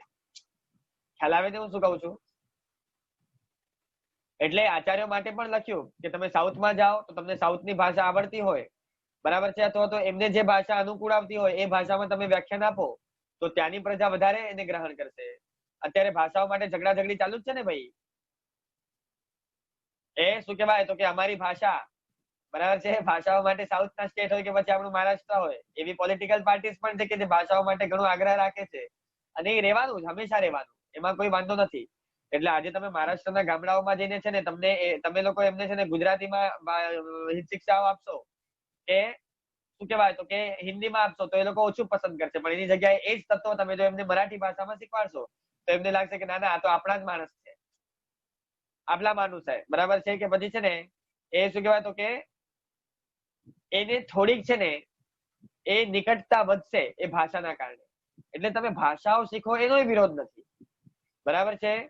ભાષાઓનો વિરોધ નથી, ગણિતનો વિરોધ નથી, બરાબર છે. એ વિજ્ઞાનનો વિરોધ નથી. ઇવન ઇતિહાસ પણ જે છે ને એ ગુણવર્ધક હોય, બરાબર છે, કે જેમાંથી તમને મોરલ્સ મળી શકતા હોય, જેમાંથી તમને શીખ મળી શકતી હોય. આ બાકી તમને અત્યારે ઇતિહાસમાંથી શીખવાડવામાં આવે છે કે ભાઈ તમારા બધાના પૂર્વજો વાંદરાઓ હતા, બરાબર છે. તો આવા બધા ઇતિહાસથી અમને તકલીફ થાય છે કે જે અમારા પૂર્વજોને વાંદરાઓ કે છે, બરાબર છે. અમારા કોઈના પૂર્વજો મારા તો નહોતા બાપા, બરાબર છે. હું મારા પૂર્વજોને વાંદરો માનવા તૈયાર નથી, બરાબર છે. ને વાંદરાઓનું સંતાન નથી, બરાબર છે. એટલે આવી જે કોઈ પણ છે ને ડાર્વિન્સ વગેરેની જે થિયરી છે ને કે પછી એ જીઓગ્રાફીમાં પણ છે ને કે જે એકચ્યુઅલ ફેક્ટ્સ થી વિપરીત ભણાવવામાં આવે છે એની સાથે અમને થોડો વાંધો છે. બાકી અત્યારનું સાયન્સ તો છે ને એ સ્પષ્ટ છે ને એ આત્મા પરલોક પુણ્ય પાપને નું ખંડન કરનારો છે, માનતો નથી. પછી તમારા છે ને વેલ્યુ એજ્યુકેશન વગેરેના સબ્જેક્ટ, પછી સોશિયલ સાયન્સના પણ સબ્જેક્ટ, એની અંદર તદ્દન સોશિયલ સાયન્સ થી વિરુદ્ધની વાતો ભણાવવામાં આવે છે, આખું ઝેર પીરસવામાં આવે છે. એટલા માટે અમે વર્તમાન ઝેરીલા શિક્ષણનો અવસરે વિરોધ કરીએ છીએ, વાત સાચી છે. બાકી એટલું સ્પષ્ટ સમજી રાખજો કે જે હિતકારી વ્યવહારિક જ્ઞાન છે એનો શાસ્ત્રોએ કે અમે પણ ક્યારેય વિરોધ કર્યો નથી અને કરતા નથી, બરાબર છે. એટલે આટલી વસ્તુ ધ્યાનમાં રાખવા જેવી છે. ચલો હવે હજી આપણી પાસે 20 મિનિટ્સ છે, એમાં આપણે સેકન્ડ પોઈન્ટની ઓપનિંગ કરીએ છીએ. એટલે આઈ હોપ ફર્સ્ટ પોઈન્ટ બધાને ક્લિયર થઈ ગયું કે આ જગતમાં છે ને એ જેટલું પણ જાણવા લાયક હોય અને સમજવા લાયક હોય એટલું જ સાંભળવું, એના સિવાયનું બધું ડ્રોપ કરવું. હવે બીજો પ્રશ્ન આવે કે ભાઈ જાણવા લાયક અને સમજવા લાયક શું? તો એનો જવાબ આપતા કે છે કે ભાઈ જે અલૌકિક અને પરલૌકિક દ્રષ્ટિએ, ભૌતિક અને આધ્યાત્મિક દ્રષ્ટિએ હિતકારી હોય, બરાબર છે, એવી જ વસ્તુ સાંભળવા જેવી છે, બરાબર છે. એના સિવાયનું બધું ડ્રોપ કરવા જેવું છે. હવે અગેન એમાં પ્રશ્ન ઊભું થાય કે ભાઈ અલૌકિક અને પરલૌકિક, ભૌતિક અને આધ્યાત્મિક દ્રષ્ટિએ બધા દ્રષ્ટિકોણથી એ શું કહેવાતું કે હિતકારી છે શું? તો જવાબ આપતા લખ્યું, બરાબર છે. જવાબ આપતા લખ્યું કે ભાઈ છે ને એ જીનવાણી, જીનવાણીમાં બધી જ વસ્તુઓનો સમાવેશ થઈ જાય છે, બરાબર છે. એમ ચલો હવે આપણે આગળ જઈએ અને જીનવાણી સિવાયનું બધું ડ્રોપ કરવા જેવું. એમાં બધું તમારું ટીવી ફીવી બધું છે ને ગોસિપ બોસિપ છે ને ચર્ચાઓ, આખા ગામની પંચાયતો, નોવેલ્સ, મેગઝીનો બધું ડ્રોપ કરવા જેવું, બરાબર છે. એમ ક્લિયર? આમાં આઈ હોપ બધાને છે ને સંતોષ છે. કોઈને કોઈ વિરોધ ખરો આ બાબતમાં? કાઉન્ટર ક્વેશ્ચન ખરા? કઈ જાણવાની ક્યુરોસિટી ખરી?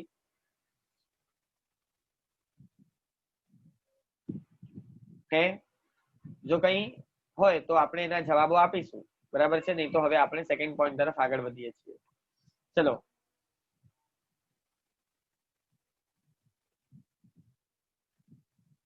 હા, સેકન્ડ પોઈન્ટમાં છે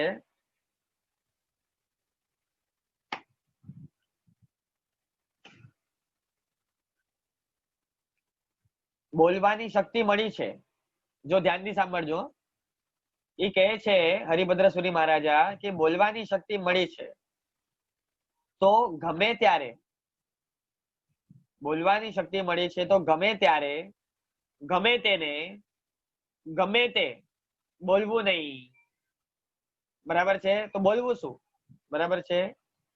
તો અહીંયા લખે છે કે વાણીનો ઉપયોગ, વાણી એટલે કે તમારી જે વાચા શક્તિ છે, વાણીનો ઉપયોગ વખાણવા લાયક કે જણાવવા લાયક બાબત હોય ત્યાં જ કરવું.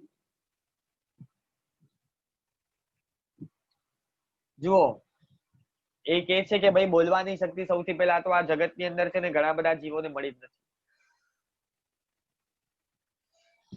બરાબર છે. પણ તમને અગર જો બોલવાની શક્તિ મળી છે તો પછી એનો ઉપયોગ છે ને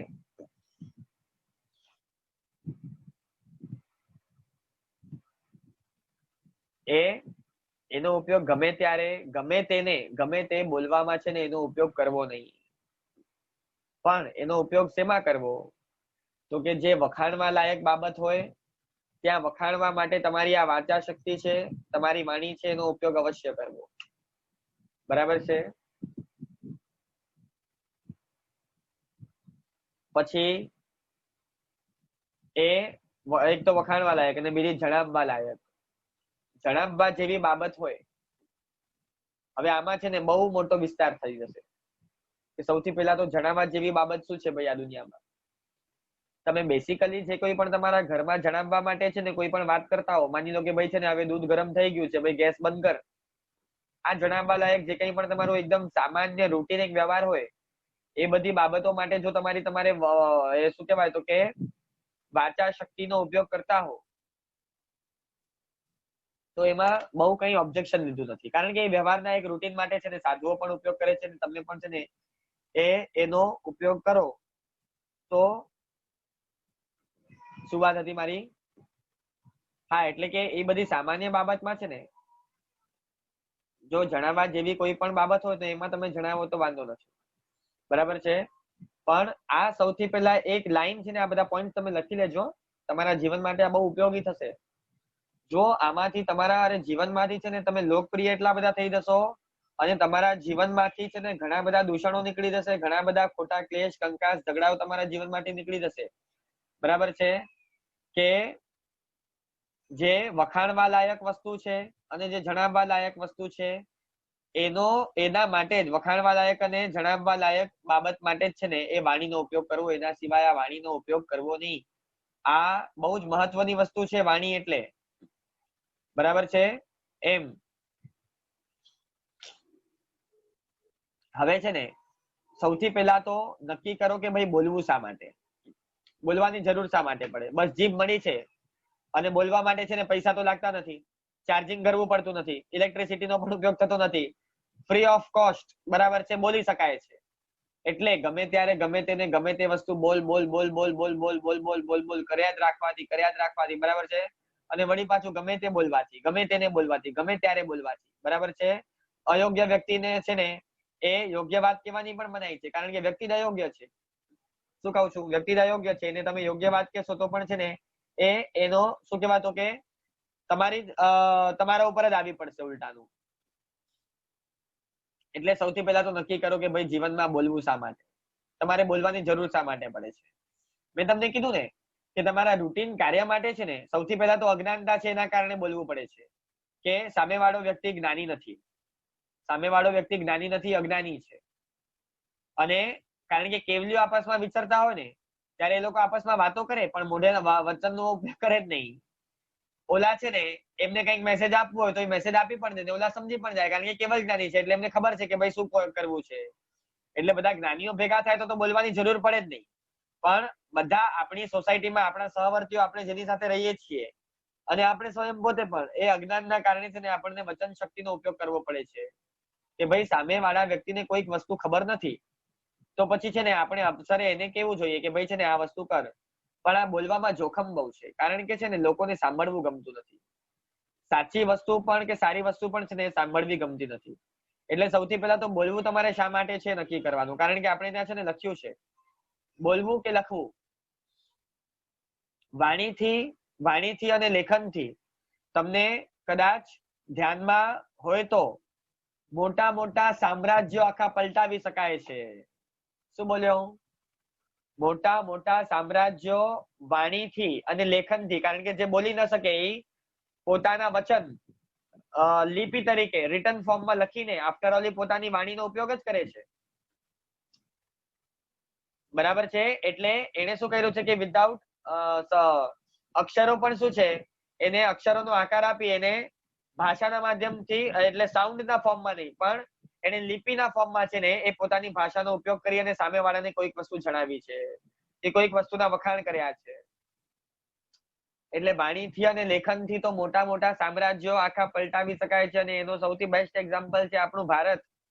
અત્યારે જે વેસ્ટર્ન વર્લ્ડ દ્વારા કંટ્રોલ્ડ છે, બરાબર છે, અને with the help of media બરાબર છે, with the help of education એ લોકો વાણીના માધ્યમથી અને લેખનના માધ્યમથી, બરાબર છે, જે તલવારોથી પણ કામ ન થાય, તલવારોથી જેને ન જીતી શકાય. હા બરાબર છે એમની વાત. મને એક મેસેજ આવ્યો, પેન ઇઝ માઇટર ધેન શું કહેવાય તો કે સ્વર્ડ. બરાબર છે, એટલે જે તલવારોથી કામ ન થઈ શકે, બરાબર છે, બંદૂકોથી કામ ન થઈ શકે, યુદ્ધથી કામ ન થઈ શકે, એ કામ તમારા શેનાથી થઈ શકે તો કે પેનથી થઈ શકે. પેનથી એટલે કે લેખનથી થઈ શકે. અત્યારે હું લખવાનું ચાલુ કરું, એવા એવા લોજિક્સ આપું, એવી એવી દલીલો આપું, બરાબર છે, અને કદાચ આ બધી બાબતો સમાજના અગર જો લોકોને ગળે ઉતરી જાય, બરાબર છે, તમે વિચાર કરો, એક જ સ્ટેટમેન્ટ જે અત્યારે નાનપણથી છોકરાઓને મગજમાં ઘુસાડવામાં આવે છે કે ભાઈ છે ને એ શું કહેવાય તો કે small family is a happy family, એટલે કે nuclear family is a happy family, અને આ જોઈન્ટ ફેમિલીમાં છે ને કચકચ વધારે હોય.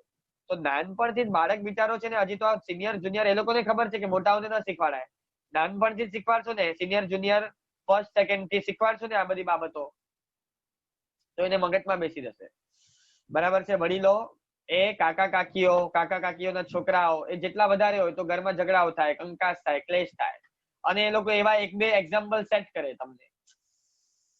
99 કે 98 સારા હશે એ નહીં બતાવે કે જોઈન્ટ ફેમિલીમાં રહેનારોને છે ને કેટલા લાભ થાય અને એના શું બેનિફિટ છે.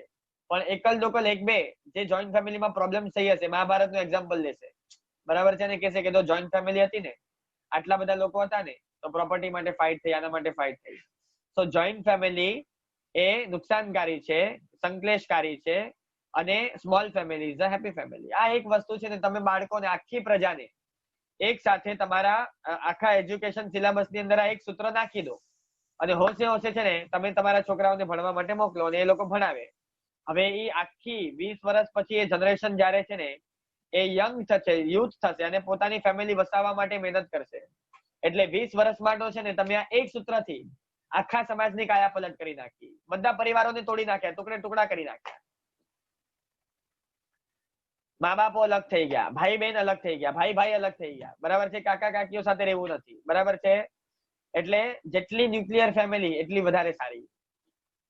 અરે પેલા તો છે ને એ ખાલી કાકા કાકીઓને અલગ રહેતા, એટલે કે મા બાપ સાથે તો એટલીસ્ટ રહેતા, પોતે હસબન્ડ વાઈફ અને મા બાપ 4 જણ તો રહેતા. હવે તો કેવું થઈ ગયું છે કે ના, લગ્ન થઈ ગયા એટલે મા બાપ માટે અલગ ઘર લઈ આપો, પોતાની ફેમિલી માટે અલગ ઘર. હું અને મારી વાઈફ અમે અલગ રહીશું. આ ન્યુક્લિયરમાં પણ ન્યુક્લિયર થશે, હજી નસીબ છે હસબન્ડ વાઈફ સાથે રહે છે, બરાબર છે. એ તો હસબન્ડ નો અલગ ઘર થશે ને વાઈફ નો અલગ ઘર થશે. ભવિષ્યમાં એવા દિવસો ના આવે તો સારું, બરાબર છે. એમ એટલે એક સૂત્ર જો આખા સામ્રાજ્યની વ્યવસ્થા ભંગ કરી શકે છે, એની કાયા પલટ કરી શકે છે, તો મલ્ટિપલ ઉત્સૂત્રો, બરાબર છે ને. આ તો ખાલી એક સામાજિક વ્યવસ્થા બાબતનું સૂત્ર છે, સામાજિક વ્યવસ્થા બાબતનું એક ઉત્સૂત્ર, ધર્મની બાબતનું, તત્વની બાબતનું. તમે વિચાર કરો, અનંતા જીવોને અહિતકારી બની શકે છે, અસંખ્ય જીવોને તત્કાલ એ માર્ગથી પતિત કરનારું બની શકે છે. જેમ હવે આ રજનીશ છે, રજનીશની થિયરી છે, બરાબર છે. રજનીશની જે કોઈ પણ થિયરી છે આખી, એના પોતાના ભેજાની પેદાઈશ છે, બરાબર છે. આપણે કઈ છે ને એ જૈન શાસ્ત્રોને અનુસરીને એને કોઈ પણ છે ને લખાણો કર્યા નથી, કે કોઈ પણ આર્ય ધર્મની આ વાત જ નથી. કોઈ પણ આર્ય ધર્મો છે ને એ રજનીશની થિયરી સાથે તેને સંમત નથી, પણ તે છતાં એના પોતાના ભેજાની પેદાઈશ છે. અને આ રજનીશે છે ને પોતાની થિયરી આખી શું કહેવાય તો કે વાણીના માધ્યમથી, વચનના માધ્યમથી એને પ્રવર્તાવી આખી, અને એના ઘણા ફોલોઅર્સ ઉભા થયા છે, બરાબર છે. હવે જેટલા લોકો એની થિયરીને છે ને એ શું કહેવાય તો કે ફોલો કરનારા છે કે માનનારા છે, એ બધાનું છે ને એ શું કહેવાય તો કે ધર્મ માર્ગથી તો સીધે સીધું છે ને એ ઉતરી ગયા, ખસી ગયા, નીચે ઉતરી ગયા, એટલે પતન થયું, બરાબર છે. એ બધાનો દોષ કોને લાગે? કોને લાગે ભાઈ? ખાલી કપિલા ધમમ ઇથમ્પી, બરાબર છે, અયમ્પી ઇથમ્પી જે એને સ્ટેટમેન્ટ આપેલું મરીચીના ભાવની અંદર, અગર જો આ એક ઉત્સૂત્રથી એનો એક કોટા કોટી સાગરોપમનો સંસાર વધી શકે છે, જે નતો એટલો મોટો સંસાર અગર જો વધી શકે છે, બરાબર છે, અને એમાં પણ એમણે કેટલીક સાવચેતી કેટલીક કાળજી રાખેલી એ તમે અગર જો સાંભળશો તો તમને ખ્યાલ આવશે કે પાછળથી એને તો કપિલે કીધું કે ભાઈ હવે આપણું ધર્મ અગર જો અલગ છે તો આપણે નવા શાસ્ત્રોની રચના કરીએ. ઋષભદેવના શાસ્ત્રો સાથે આપણે શું, જયારે એનું ને આપણું ધર્મ અલગ જ છે તો પછી છે ને હવે આપણે નવા શાસ્ત્ર એટલે એમણે નવા શાસ્ત્રોની રચના ન કરવા દીધી, કારણ કે એને ખબર છે કે ભાઈ છે ને એ કેટલું ભયંકર પાપ લાગશે, એટલે અનંતો અનંત સંસાર વધી જાય. પણ અહીંયા અટકી ગયા આટલું બોલીને, એટલે એક કોટાકોટી સાગરોપમ વધ્યું. એટલે તમે જીન વચન વિરુદ્ધ ના કોઈ પણ સ્ટેટમેન્ટ જ્યારે ફક્ત બોલો છો એમાં સંમતિ સ્વરૂપે, એમાં તમારી અનુમતિ કે અનુમોદનાના ભાવ સાથે જ્યારે તમે એવા સ્ટેટમેન્ટ બોલો છો એવી માન્યતા સાથે, ત્યારે તમને ખબર નથી કે અનંત સંસાર વધે છે. શું બોલ્યો? અનંત સંસાર વધે છે અને કેટલું નુકસાન થાય છે એની તમને કલ્પના નથી. એટલે આ ફર્સ્ટ પોઈન્ટ કરતા છે ને સેકન્ડ પોઈન્ટ વધારે સ્ટ્રોંગલી ઇમ્પ્લિમેન્ટ કરવા જેવું છે, અને જો ન ઇમ્પ્લિમેન્ટ કરવામાં ઇટ્સ વેરી ડેન્જરસ. ખ્યાલ આવે છે? It's very dangerous. એક 5 મિનિટ છે ને મને ઘણા જ બધા છે ને એ ચેટ્સ આવ્યા છે, તો એક વખત જોઈ લઉં, કદાચ એવું ના થાય કે કોઈ કામની વસ્તુ રહી જાય. બરાબર છે? કાલે આને આપણે કન્ટિન્યુ તો કરવાના જ છીએ. અહીંયા કોઈકે પૂછ્યું છે કે 1444 ગ્રંથોના રચયિતા હેમચંદ્ર સુરીજી નતા. ના, એ 1444 ગ્રંથના રચયિતા હરિભદ્ર સુરી જ હતા, હેમચંદ્ર સુરી નતા. કોઈકનો ક્વેશ્ચન છે, how to tackle the new generation in terms of education that is thought today. If we teach Jainism concepts of history and geography, then it won't be accepted in society. જો હવે આ વિષય છે ને અત્યારે હું એને ટચ એટલા માટે નથી કરવા માંગતો, બીકોઝ જો હું એ વિષય ઉપર ઉતરીશ તો ખાલી હું બોલીશ તો નહીં ચાલે, તમારી પ્રોબ્લેમ્સ મારે સાંભળવી પડશે ને, શું છે. બરાબર છે? અને એના જવાબ મારે આપવા પડશે, અને લાંબુ ચાલશે. સો આઉટ ઓફ ધ વિષય છે અત્યારે એકદમ, એટલે અત્યારે એને સાઈડમાં મૂકીને અવસરે ક્યારેક આપણે છે ને અલગથી એના માટે ક્લાસ લઈશું, સમરાદિત્યના પિરિયડમાં અલગથી. બરાબર છે? કે જેમાં છે ને અત્યારે કઈ રીતે છે ને આનાથી બચી શકાય છે. બચી નથી શકાતું એવું નથી, બચી જ શકાય છે. અને even how can you teach concept of Jainism. બરાબર છે? અને આ લોકોનું પણ છે ને, અને સોસાયટીમાં પણ છે ને તમે એક્સેપ્ટેડ રહ્યો, સોસાયટીથી બહાર ન ફેંકાઈ જાઓ. બરાબર છે? એની બધી જ કાળજી રાખીને શું કરી શકાય છે એ આપણે એના જવાબો બધા છે અત્યારે. બરાબર છે ને? હું તમને જણાવીશ.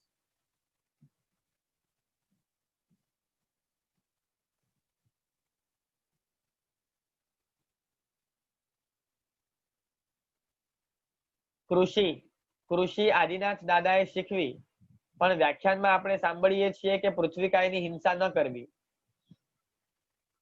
જુઓ,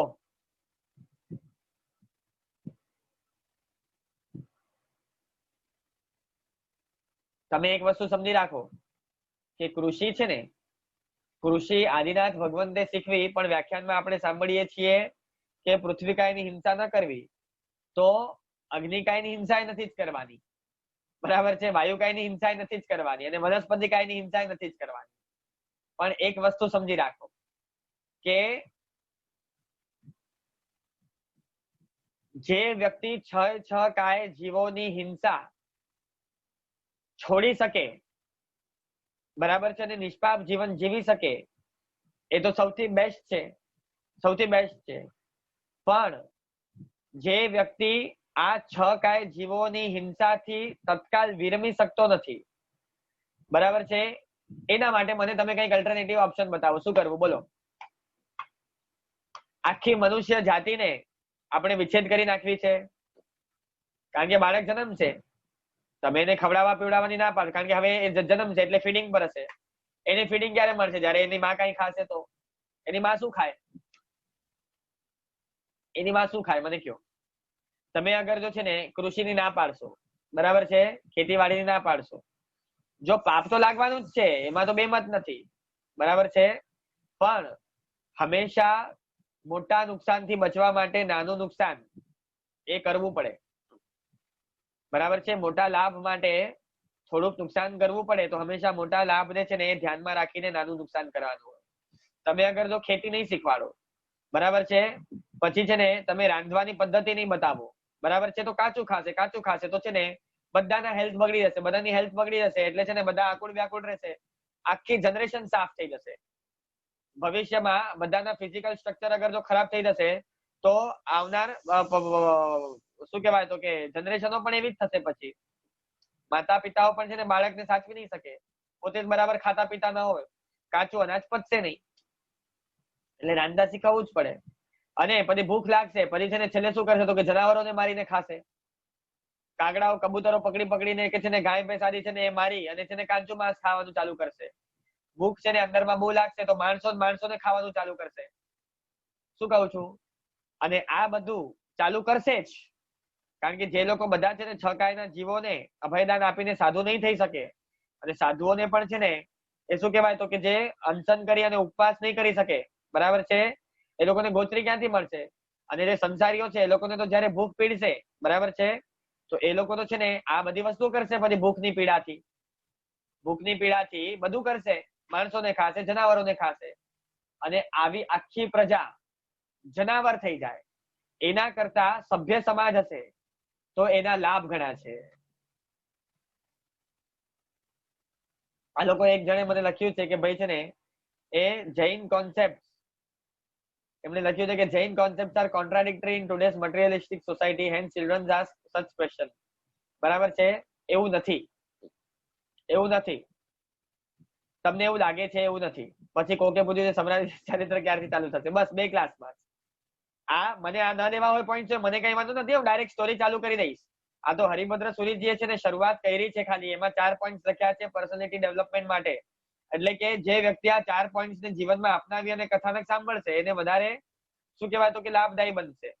એટલે શું કહેવાય તો કે હું 4 પોઈન્ટ લેવા માંગુ છું. બાકી ન લેવા હોય અને સીધી સ્ટોરી કરીશ ચાલુ, તો મારી સ્ટોરી એકદમ રેડી છે, એકદમ શું કહેવાય તો કે પોઈન્ટ્સ મારા રેડી છે બધા સ્ટોરીના, કે ભાઈ ક્ષિત પ્રતિષ્ઠિત નગર છે ને એમાં ગુણસેન નામનો રાજા એ રાજકુમાર તરીકે છે અત્યારે, અને અગ્નિ શર્મા છે ને એ પુરોહિતનો પુત્ર છે, અને મારે ચાલુ કરવું હશે તો હું એકદમ રેડી છું.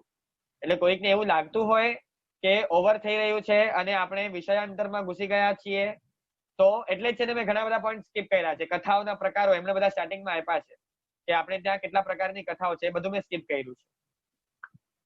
પણ આ 4 પોઈન્ટ મને એવું લાગ્યું કે ભાઈ છે ને તમારા માટે થોડાક વધારે ઉપયોગી બની શકે છે, એટલા માટે મેં લીધા છે. બાકી સ્ટોરી મારી રેડી જ છે,